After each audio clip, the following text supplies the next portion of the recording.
SIR নিয়ে বিশাল রায় supreme কোর্টের। দেশের শীর্ষ আদালতে যে রায় আপলোড করা হয়েছে তাতে বলা হয়েছে নির্বাচনের দুদিন আগে ট্রাইব্যুনালের মাধ্যমে নাম উঠলেও ভোট দিতে পারবেন বিচারাধীনের তালিকায় থাকা ভোটাররা।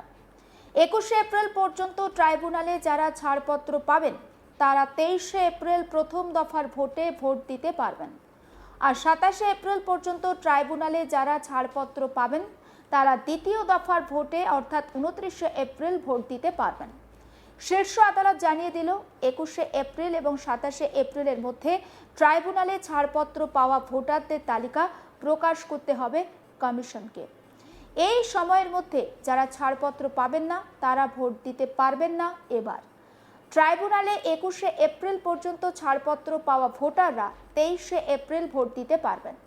ভারতীয় সংবিধানের 142 অনুচ্ছেদে সুপ্রিম কোর্টকে একছত্র অধিকার দেওয়া হয়েছে, অর্থাৎ এই ধারা প্রয়োগ করে আইনের সীমাবদ্ধতাকে ছাপিয়ে সুপ্রিম কোর্ট সম্পূর্ণ ন্যায় বিচারের জন্য সিদ্ধান্ত নিতে পারেন। এর আগে এই 142 ধারা প্রয়োগ করেই বাংলায় এসআইআর এর জন্য জুডিশিয়াল অফিসার নিয়োগ করেছিল সুপ্রিম কোর্ট। সুপ্রিম কোর্টের এই রায়ের কথা জানতে পেরে প্রতিক্রিয়া জানিয়েছেন রাজ্যের বিদায়ী মুখ্যমন্ত্রী মমতা ব্যানার্জি। তিনি জানান, দেশের শীর্ষ আদালতের রায়ে তিনি খুশি। তিনি ধৈর্য ধরতে বলেছিলেন। জুডিশিয়ারিদের জন্য আমি গর্বিত। আমি নিজে মামলা করেছিলাম, এই রায় আমার মামলার জন্য। আজকে আমার চেয়ে খুশি আর কেউ নয়। শোনাবো মমতা ব্যানার্জির বক্তব্য। আমি বারবার করে সবাইকে বলছিলাম ধৈর্য রাখুন, অ্যাডজুডিকেশনে অ্যাপ্লাই করুন ট্রিব্যুনালে, এবং টুডে অর টুমরো আপনারা নিশ্চয়ই পাবেন। আজকে সুপ্রিম কোর্ট অর্ডার দিয়েছেন যাদের নাম আছে ট্রিব্যুনালে, মানে যারা অ্যাপ্লাই করেছেন সকলেই মোটামুটি করেছে আমার মনে হয়। তো সেখানে ফার্স্ট ফেজের ভোটার লিস্ট ওরা ডিক্লেয়ার করবে, সাপ্লিমেন্টারি লিস্ট 21 তারিখে, 23 তারিখের আগে। ওটা পেয়ে গেলে আমাদের বুথের সমস্ত কর্মীদের বলবো, আমাদের লিডারদের বিভিন্ন জায়গায়, যে তারা যেন রাতের মধ্যে ভোটার স্লিপ তৈরি করে বাড়ি বাড়ি পৌঁছে দেয়, যাতে ওরা ভোট দিতে পারে যাদের নাম বাদ দিয়েছিল। আর 2 হচ্ছে যে আর 27 তারিখে 29 তারিখে যেটা লাস্ট ফেজ আছে সেটাও 2 দিন আগে 27 তারিখে বলেছে ওটা ট্রিব্যুনাল অ্যানাউন্স করবে ভোটিং রাইটস। সুতরাং I am so happy and I am proud of my judiciary এবং আমি নিজে কেস করেছিলাম, এটা আমার কেসের ওপর। মামাটি মানুষ জিন্দাবাদ, মামাটি মানুষ ধন্যবাদ। আজকে আমার থেকে খুশি আর কেউ নয়। আর এই বিষয়টা নিয়ে আমাদের এডিটর ইন্দ্রজিৎ কুণ্ডু এবং আমার কলিগ ইন্দিরা চক্রবর্তী তাদের রিপোর্টে ঠিক কি তুলে ধরেছেন, আসুন দেখায়। 13 তারিখে সুপ্রিম কোর্টের যে গুরুত্বপূর্ণ হিয়ারিং ছিল আমরা সবাই জানি, সেদিনকে কিন্তু অর্ডারটি আপলোড করা হয়নি। আজ 16ই এপ্রিল, 3 দিন পর সেই অর্ডারটি এসেছে এবং সেই অর্ডারের কপি এই মুহূর্তে আমাদের হাতে রয়েছে।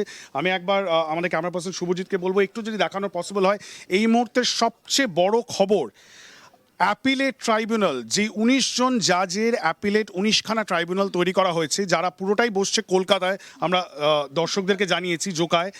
তাদের কাছে যেই কেসগুলি এখনো পর্যন্ত গেছে, তারা যদি 21 তারিখের মধ্যে যেই কেসগুলি নিষ্পত্তি করতে পারবেন, যাদের সেই সব জায়গার মানুষ যাদের নির্বাচন প্রথম দফায় রয়েছে, মানে 23শে এপ্রিল, তাহলে সেই 23শে এপ্রিল কিন্তু তারা ভোট দিতে পারবেন। যদি তাদের নাম যাদের বাদ গেছিল এবং তারা অ্যাপিলেট ট্রাইব্যুনাল আবেদন করেছেন 21শে এপ্রিলের মধ্যে, মানে আর 6 দিন বাকি রয়েছে, এই 6 দিনের মধ্যে তাদের নাম যদি নিষ্পত্তি হয়ে যায় তাহলে কিন্তু তারা ভোট দিতে পারবেন 23 তারিখে। এটা খুব বড় একটা বিষয়। এবং দ্বিতীয় দফার নির্বাচন আমরা সবাই জানি 29শে এপ্রিল হতে চলেছে। তাই 29শে এপ্রিলের জন্য যেই জায়গাগুলিতে, বিশেষ করে দক্ষিণবঙ্গ, কলকাতা, পার্শ্ববর্তী এলাকা, গ্রেটার কলকাতা, সেখানে 29শে এপ্রিলে তারা ভোট দিতে পারবেন যাদের নাম 27শে এপ্রিলের মধ্যে নিষ্পত্তি করবে। সুতরাং আরেকবার আমরা দেখেছিলাম যে এর আগের ক্ষেত্রে 12খানা প্রায় সাপ্লিমেন্টারি লিস্ট হয়েছে। সুপ্রিম কোর্টের আজকের রায়ের পর স্পষ্ট হয়ে গেল যে নির্বাচন কমিশন এবার অ্যাডিশনাল সাপ্লিমেন্টারি লিস্ট দিয়ে যেই নামগুলি ঘোষণা করবেন, যেগুলি তোলা হচ্ছে, তারা কিন্তু ভোট দিতে পারবেন। এখানে অনেকগুলো ইফ এবং বাট আছে, কিন্তু সবার আগে আমি বলে দিই কেন এটা খুব তাৎপর্যপূর্ণ। জাস্টিস জয়মাল্য বাগচি এবং চিফ জাস্টিস সূর্যকান্তের যে ডিভিশন বেঞ্চ, তারা এই রায়টা দিয়েছেন এবং সেখানে তারা কি করেছেন, সেখানে তারা কি বলছেন আমি যদি দর্শকদেরকে একটু বলে দিই। কারণ এই রায়টা যে কোনো সাধারণ রায় নয়, এটা একটা এক্সট্রাঅর্ডিনারি রায়। এই কারণ সুপ্রিম কোর্ট তাদের সংবিধান প্রদত্ত যে এক্সট্রাঅর্ডিনারি পাওয়ার, ভারতীয় সংবিধানের 142 ধারা, সেই 142 ধারাকে কিন্তু তারা ইনভোক করেছেন। সেটা কি? 142 ধারায় বলা হচ্ছে supreme court can pass any decree on order. ভারতের সবচেয়ে উচ্চতম শীর্ষ আদালত সেই আদালত কিন্তু যে কোনো অর্ডার পাস করতে পারে টু ডু কমপ্লিট জাস্টিস, যদি তাদের মনে হয় সম্পূর্ণ জাস্টিস করতে হবে in any cause or matter pending before it. সুতরাং সেই জায়গায় দাঁড়িয়ে আর্টিকেল 142 ইনভোক করেছে সুপ্রিম কোর্ট করে। এবার আমি এখানে একটা জিনিস বলি যে 142 ধারা কিন্তু আগেই সুপ্রিম কোর্ট প্রয়োগ করেছে এবং এটা 142 ধারা আগেই প্রয়োগ করেছে, আগে প্রয়োগ করেছে, ইনভোক করেছে সুপ্রিম কোর্ট 142 ধারা ইনভোক করে এই অর্ডারটিকে 142 ধারার অন্তর্গত সুপ্রিম মানে কনস্টিটিউশনের 142 ধারা সুপ্রিম কোর্টকে সেই এক্সট্রাঅর্ডিনারি পাওয়ার দেয়, সেটাকে তারা ইনভোক করছেন।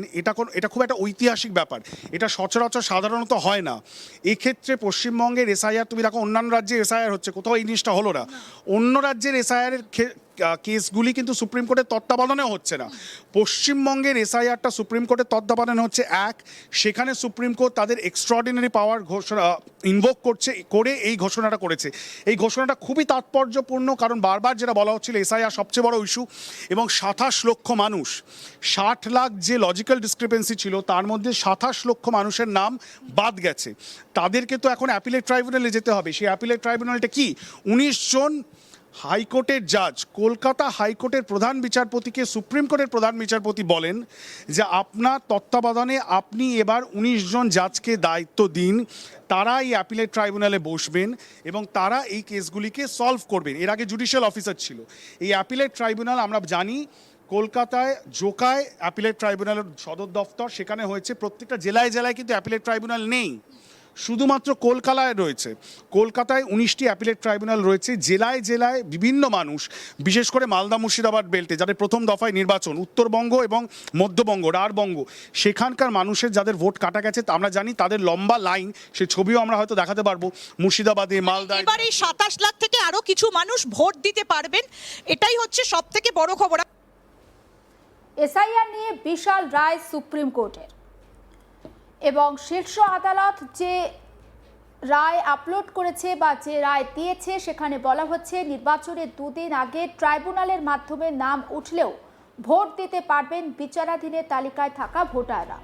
21শে এপ্রিল পর্যন্ত ট্রাইব্যুনালে যারা ছাড়পত্র পাবেন তারা 23শে এপ্রিল প্রথম দফার ভোটে ভোট দিতে পারবেন, আর 27শে এপ্রিল পর্যন্ত ট্রাইব্যুনালে যারা ছাড়পত্র পাবেন তারা দ্বিতীয় দফার ভোটে 29শে এপ্রিল ভোট দিতে পারবেন।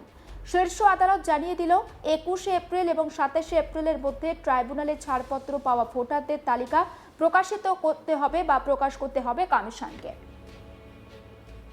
সমস্ত আপডেটের জন্য নজর রাখুন আজ তাক বাংলায়, সাবস্ক্রাইব করতে ভুলবেন না।